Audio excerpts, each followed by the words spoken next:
Bismillahirrahmanirrahim.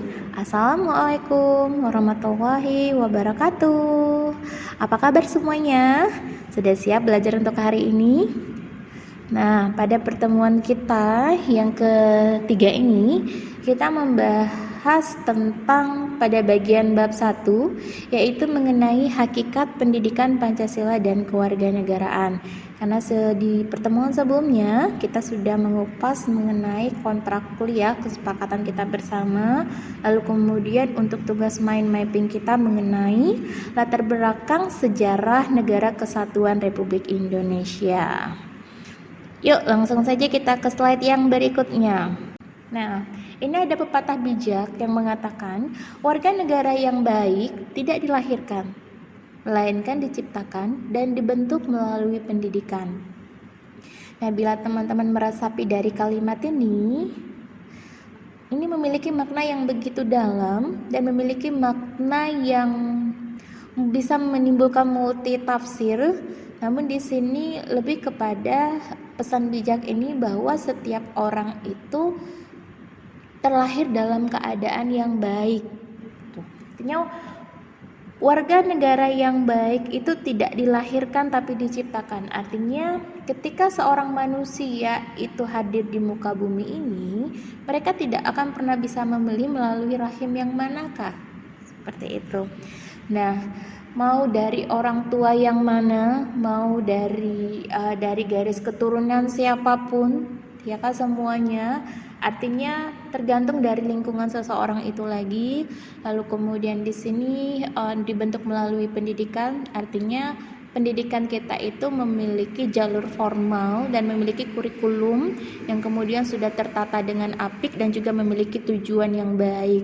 Nah, apalagi bila kita hubungkan dengan Undang-Undang Nomor 20 Tahun 2003 yang menyebutkan bahwa fungsi dari pendidikan itu sendiri adalah untuk memanusiakan manusia, seperti itu, yang di dalamnya memuat karakter-karakter yang dibentuk, yang diperuntukkan, yang dibutuhkan oleh negara ini. Artinya warga negara yang baik itu warga yang seperti apa sih? Nah, sudah tertuang di sana. Itu. Nah, silakan teman-teman untuk menafsirkan, namun menafsirkan dalam artian yang positif. Artinya siapapun kita, apapun latar belakangnya kita, pada dasarnya kita adalah orang yang baik.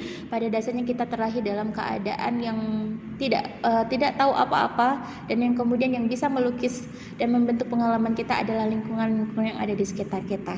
Seperti itu. Lanjut. Nah, untuk definisi PPKN itu sendiri, menurut kurikulum tahun 2006, pendidikan kewarganegaraan didefinisikan sebagai mata pelajaran yang memfokuskan pada pembentukan warga negara yang baik. Nah, warga negara yang baik itu seperti apa sih? Yang pertama, warga negara yang baik itu adalah warga negara yang memahami dan mampu melaksanakan hak-hak dan kewajibannya. Ya, warga negara yang baik untuk mengetahui hak-hak apa saja sih sebetulnya hak-hak kita sebagai warga negara itu. Nah, semua tertuang di dalam undang-undang. Sebagai contoh, kita memahami hak kita sebagai manusia, yaitu misalkannya hak untuk hidup. Nah, itu hubungannya dengan hak asasi manusia. Lalu kemudian hubungannya dengan hak kita dalam kebebasan dalam berpendapat, untuk mendapatkan pekerjaan yang layak, lalu kemudian untuk mendapatkan pendidikan yang layak. Nah, itu merupakan hak-hak yang sudah diatur negara dan tidak boleh ada satu orang pun yang boleh mengganggunya. Termasuk pilihan kita untuk memilih agama yang ingin kita anut, seperti itu. Tuh ya. Jadi kalau misalkannya teman-teman lihat latar belakang Indonesia ini yang multi budaya, kemudian multi agamanya, lalu kemudian dengan keberagaman suku, keberagaman adat istiadat. Nah, tentunya perbedaan-perbedaan ini jangan sampai menimbulkan perpecahan antara satu dan lainnya. Maka diaturlah hak-hak kita sebagai warga negara. Lalu kemudian memahami kewajiban kita sebagai warga negara juga, apa-apa saja yang mesti kita lakukan. Satu di antaranya yang bisa teman-teman lakukan sebagai seorang mahasiswa adalah belajar dengan baik, belajar dengan ikhlas, belajar dengan penuh hati yang bahagia. Seperti itu ya teman-teman ya. Selain kewajiban kita nantinya untuk membayar pajak. Seperti itu. Lalu kemudian 2, yaitu cerdas dan terampil. Nah, cerdas dan terampil ini diartikan sebagai bahwa seseorang itu harus memiliki kecerdasan dan keterampilan sesuai dengan passionnya masing-masing. Nah, bila teman-teman pernah membaca teori tentang Howard Gardner, Howard Gardner itu mengemukakan tentang multiple intelligence. Jadi pendapat beliau itu bahwa setiap orang itu memiliki kemampuan yang banyak, artinya memiliki kecerdasan yang majemuk. Pada dasarnya seperti itu. Hanya kemampuan satu orang antara satu dengan yang lainnya itu berbeda-beda. Nah, ada kalanya orang yang piawai di dalam matematika namun kurang piawai ketika diminta untuk bernyanyi. Ada orang yang piawai di bidang tarik suara, menyanyi, cetar seperti itu ya. Namun ketika diminta untuk mengerjakan soal matematikanya melempem seperti itu. Nah, itu adalah setiap orang memang terlahir unik dan setiap orang memiliki bakat yang masing-masing dan memang hal itu tidak bisa dipaksakan seperti itu. Namun yang perlu teman-teman tahu, pada dasarnya yang namanya keterampilan itu bisa diasah. Seperti itu ya. Nah, jadi tergantung dari bagaimanakah teman memperoleh pengalaman-pengalaman yang baik untuk bekal teman di kemudian hari. Jadi bahasanya itu adalah life skill yang teman-teman miliki itu apa saja. Seperti itu. Karena pada dasarnya setiap orang itu kemampuannya bisa lebih dari satu. Ada orang yang di dalam dirinya, oh dia jago nyanyi, dia jago bermain olahraga, jago acting seperti itu ya. Tapi ketika diminta misalkannya untuk belajar matematika, contohnya seperti itu ya. Ya, ketika untuk urusan menghitung akar 3, akar 2 seperti itu, nah mereka mengalami kesulitan seperti itu ya. Memang kemampuan, balik lagi, setiap bakat dan minat seseorang itu berbeda-beda seperti itu. Dan yang paling dinanti seperti itu ya, yang paling diharapkan oleh negara ini adalah bahwa kita sebagai warga negara itu harus memiliki karakter mulia sesuai dengan Pancasila. Seperti itu ya, sesuai dengan sila-sila yang pertama tentang ketuhanan. Seperti itu, menjalankan ibadah kita, bersikap toleransi dengan agama yang berbeda, bersifat moderasi beragama, seperti itu. Lalu kemudian sila yang kedua, kemanusiaan yang adil yang beradab. Ketiga, persatuan Indonesia. Sila yang keempat dan sila yang kelima. Seperti itu, pahami. Nah, pahami itu satu persatu dan diaplikasikan di dalam kehidupan kita sehari-hari, sehingga nanti ketika kita mengajar, kita akan lebih mudah memberikan contoh-contoh yang konkret. Seperti itu ya teman-teman ya. Dan bagian ini adalah menurut Kogan. Nah, ini di tahun 99 sudah lama sekali ya. Pendidikan Kewargaan Negara, atau PKN. Ini merupakan mata pelajaran dasar yang dirancang untuk mempersiapkan para pemuda warga negara untuk dapat melakukan peran aktif dalam masyarakat.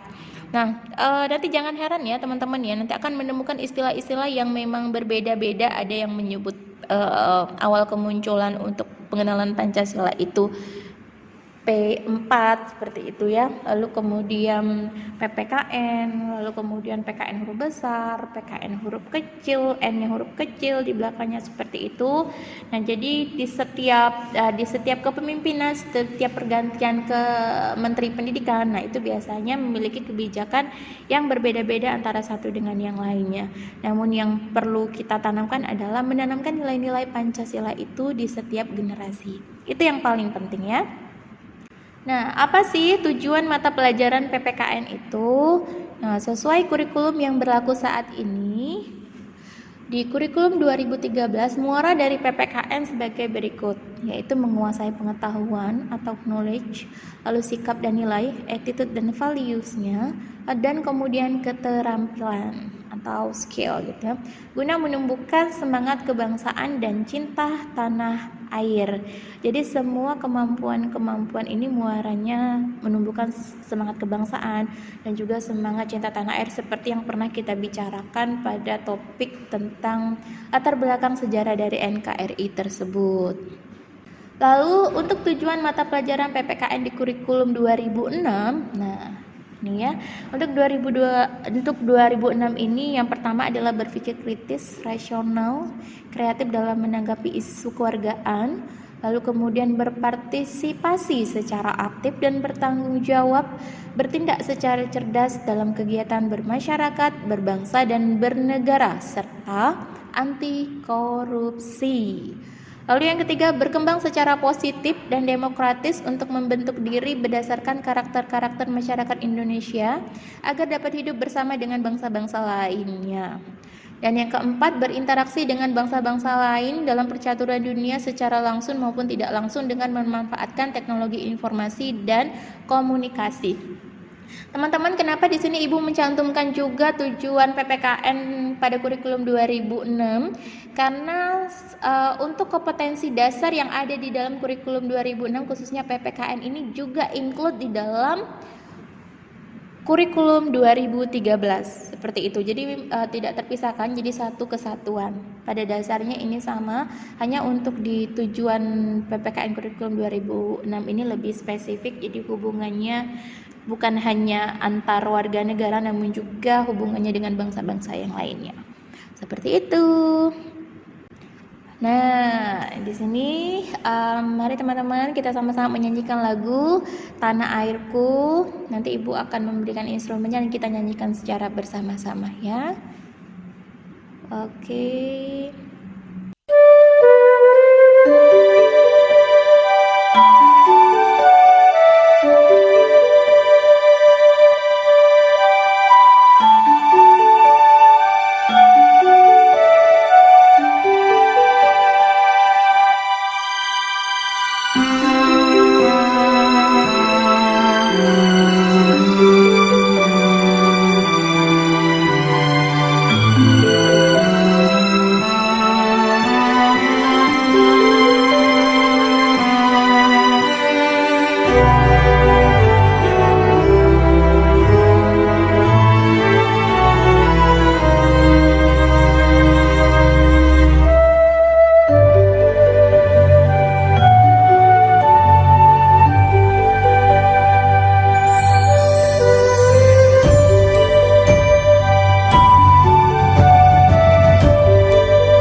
Lalu kemudian fungsi dari mata pelajaran PPKN. Nah, di sini yang pertama adalah menumbuhkan komitmen kuat dan konsisten untuk mempertahankan NKRI. Lalu kemudian menumbuhkan semangat kebangsaan, nasionalisme untuk membangun masa depan yang lebih baik.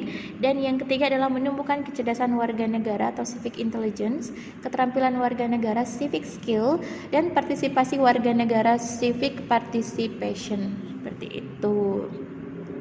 Fungsi-fungsi ini adalah hubungannya dengan bagaimanakah kita menumbuhkan semangat kebangsaan itu sendiri, komitmen dan kuat dan konsisten untuk mempertahankan NKRI, lalu menumbuhkan kecerdasan dan juga keterampilan warga negara serta partisipasi warga negara.